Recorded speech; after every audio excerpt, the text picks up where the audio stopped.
अवधूत चिंतन श्री गुरुदेव दत्त स्वामी महाराज की जय. छत्रपती शिवाजी महाराज की जय. श्री स्वामी समर्थ.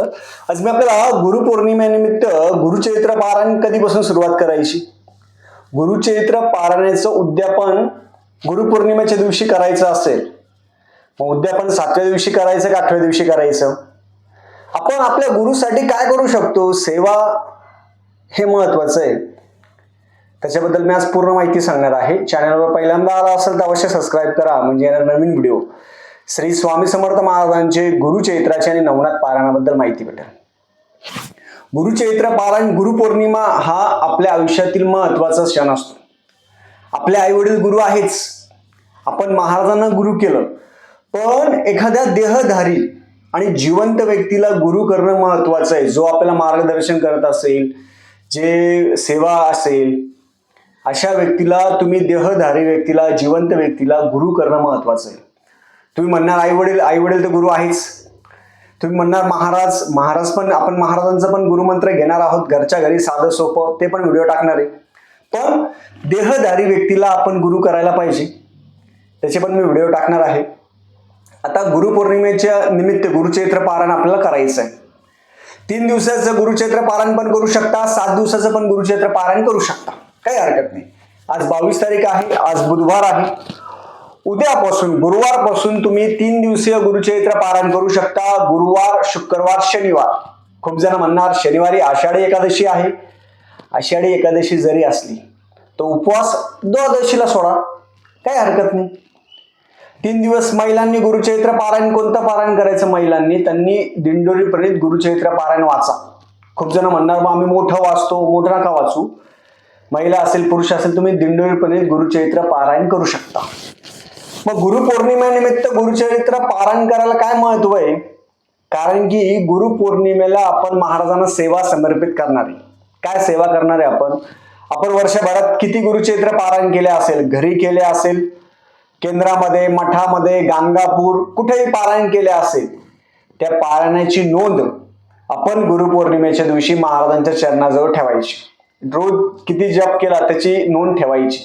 आणि कसं आपण शेवटच्या टप्प्यात 3 दिवसीय किंवा 7 दिवसीय गुरुचरित्र पारायण गुरुपौर्णिमेच्या दिवशी समाप्ती आपण करायची. 3 दिवसीय पहिलं सांगतो. गुरुचरित्र पारायण तुम्ही घरी करणं खूप महत्वाचं आहे. तुम्ही म्हणणार आम्ही मठामध्ये करतो, इथं करतो, तिथं करतो.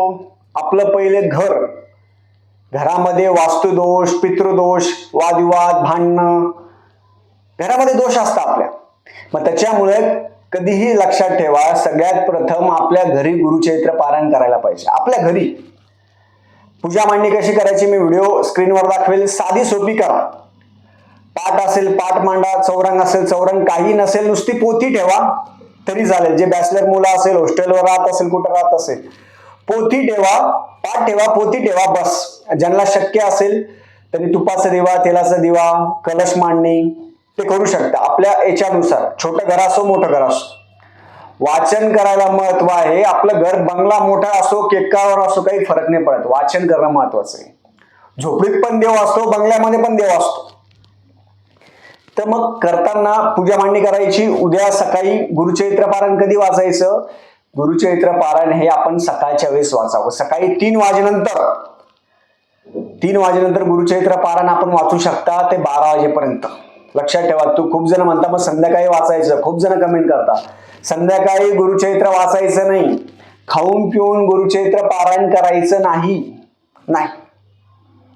पूजा मांडणी साधी सोपी करायची. उद्या सकाळी करता वेळेस कपाळी भस्म, मी कसा भस्म लावायचं, कपाळी भस्म, छातीला भस्म, पोटाला भस्म, भस्म नसेल तर अगरबत्ती किंवा धुपाची रक्षा लावू शकता.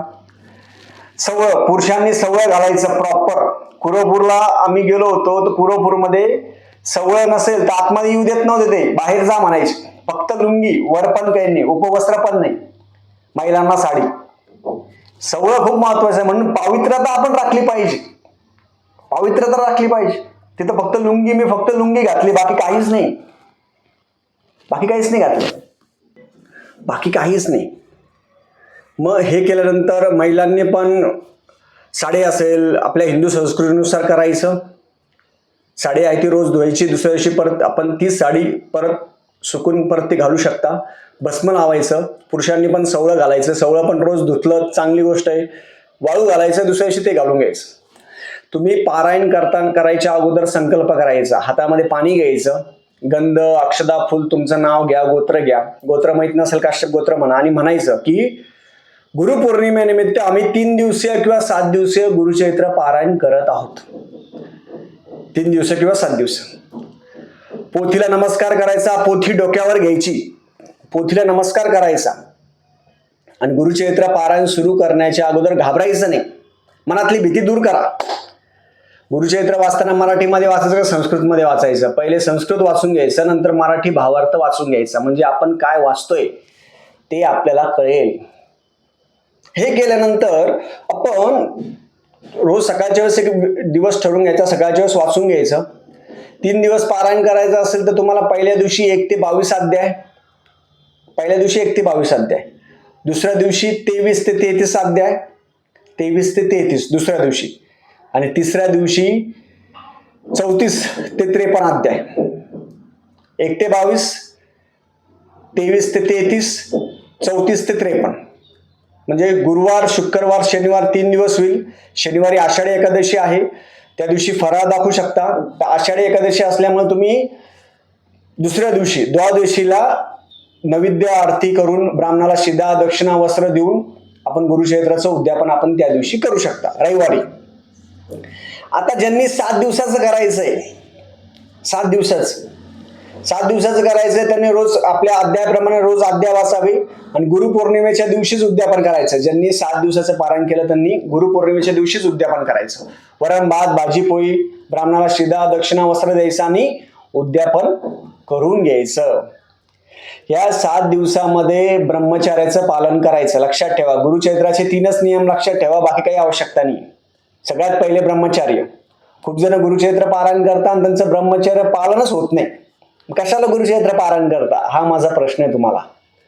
तुमचं ब्रह्मचर्य पालन होत असेल तर गुरुचरित्र पारायण करा, अन्यथा गुरुचरित्र पारायण करू नका. पहिला नियम. दुसरा नियम, 3च नियम आहे. दुसरा नियम भूमिशयन, म्हणजे काय? गादीवर झोपायचं नाही. गादी असेल, सोफा सेट असेल, दिवाण असेल, याच्यावर बसायचं नाही. खुर्चीवर बसू शकता पण बाकी बसायचं नाही. कोणाच्या घरचं पाणी प्यायचं नाही. हा दुसरा नियम. ब्रह्मचर्य पहिला नियम, हा फर्स्ट नियम महत्वाचा आहे. ब्रह्मचर्य. मनात वाईट विचार आणायचे नाही, मनामध्ये काही गोष्टी करायच्या नाही. भूमिशयन, परान्न कोणाच्या घरचं घ्यायचं नाही. खायचं प्यायचं काय? तुम्ही तिसरा नियम असा आहे, पालेभाज्या सगळ्या खाऊ शकता. कांदा, लसूण मसाला, कांदा, लसूण या गोष्टी खायच्या नाही. बस या 3च नियम पाळायचे, तुम्हाला दुसरे नियमच नाही. खूप लोकांनी खूप बहु करून ठेवले. तुम्ही तुमचा प्रपंच सांभाळून परमार्थ करू शकता. तुम्ही तुमच्या ऑफिसला जाऊ शकता, आपापलं पाणी सोबत घेऊन जायचं, आपला डबा सोबत घेऊन जायचा. आपण गुरुचरित्र पारायण करतोय हे कोणाला सांगायचं नाही, शांत राहायचं, नामस्मरण अखंड करत राहायचं. त्या 3 दिवसामध्ये, 7 दिवसामध्ये लोक तुम्हाला शिव्या देणार, लोक नावं ठेवणार, लोक काही बोलणार. लक्ष द्यायचं नाही, शांत राहायचं, लक्ष नाही द्यायचं. हे 3 दिवस 7 दिवस कसे निघून जातील तुमचं तुम्हाला कळणार नाही. नामस्मरण जास्त करायचं, मनापासून पारायण करायचं आणि घाबरायचं अजिबात नाही. 3च नियम पाळायचे फक्त. रोज पोथी वाचन झालं, पोथीला 2 टाइम नैवेद्य दाखवायचा, सकाळ संध्याकाळ. नैवेद्यामध्ये तुम्ही वरण, भात, भाजी, पोळी दाखवू शकता. खूप जण म्हणतात भात खायचा नाही. ज्यांना जमत असेल ना खाऊ, ज्यांना थोडाफार खाल्ला चालतो, तुमच्या इच्छेनुसार आहे, असं काहीच नाही, आपापल्या इच्छेनुसार आहे. परत आपण जेव्हा गुरुचरित्र वाचतो तेव्हा रात्री विष्णू सहस्रनाम वाचायला पाहिजे. विष्णू सहस्रनाम, रामरक्षा स्तोत्र वाचायला पाहिजे. गुरुचरित्र वाचण्याच्या अगोदर लगेच बसले आणि वाचायला बसले असं नाही. गुरुचरित्र वाचायच्या अगोदर तुम्हाला देवपूजा करणं झाली तर ठीक, नाही तर गुरुचरित्र वाचन झाल्यानंतर देवपूजा करा. त्यात काही जण देवपूजा हे खूप वेळ होतो. देवपूजा कोणी दुसऱ्यांनी केली तरी चालेल, काही हरकत नाही. तुम्ही फक्त गुरुचरित्र वाचायला बसायच्या अगोदर आसन घ्यायचं. दत्त महाराजांना एक आसन ठेवायचं, तिथे रांगोळी काढायची छान. कारण की गुरुचरित्र वाचन करत असताना दत्त महाराज ऐकण्यासाठी येत असतात, ऐकण्यासाठी. जसं रामायण कथा चालू असेल तिथं मारुती राय येत असतात, तसं गुरुचरित्र वाचन चालू असताना तिथे दत्त महाराज येत असतात. लक्षात ठेवा, दत्त महाराज येत असतात. या 7 दिवसामध्ये 3 दिवसामध्ये मन स्थिर ठेवा, घाबरायचं अजिबात नाही. आणि ज्यांना मासिक धर्म असेल, ज्यांना काही माहित असेल आपला मासिक धर्म येणार आहे, त्यांनी अशांनी गुरुचरित्र पारायण करायला बसू नका. कोणी पारायण करायला बसणार असेल तरच तुम्ही गुरुचरित्र पारायण करा, अन्यथा करू नका. नाही तर तुमच्या जागी कोणी दुसरं बसत नाही, मग हा पण प्रॉब्लेम होतो खूप वेळा. गुरुचरित्र पारायण चालू असताना नॉनव्हेज, दारू या गोष्टी घरामध्ये करायच्या नाही. ह्या गोष्टी नाही करायच्या. 2 टाइम नैवेद्य आरती करायची, महाराजांना तुपाचा दिवा, तेलाचा दिवा लावायचा, नामस्मरण जास्त करायचं आणि मनापासून सेवा जास्त करायची. बस एवढं केल्यानंतर खूप आहे. गुरुपौर्णिमेचा हा खूप महत्त्वाचा क्षण आहे. अशा पद्धतीने प्रत्येकाने सेवा करावी. झालेली सेवा आणि रोज पोथी वाचन झाल्यानंतर पोथी झाकून ठेवायची, उघडी ठेवायची नाही. काही काही जण उघडी ठेवून देतात. पोथी झाकून ठेवायची, छानपैकी दर्शन घ्यायचं आणि घरामध्ये गोमित्र जास्त शिंपडायचं. या 7 दिवसामध्ये दत्त महाराज कोणत्या ना कोणत्या रूपात तुमच्या घरामध्ये येत असतात. 3 दिवसामध्ये 7 दिवसामध्ये घरामध्ये कोणी आल्यानंतर त्यांच्या अंगावर पहिले गोमित्र शिंपडायचं, मग त्यांना घरामध्ये घ्यायचं. हे साधे आणि सोपे नियम सगळ्यांनी पाळावे. झालेली सेवा मी महाराजांच्या रुजू करतो. श्री स्वामी समर्थ.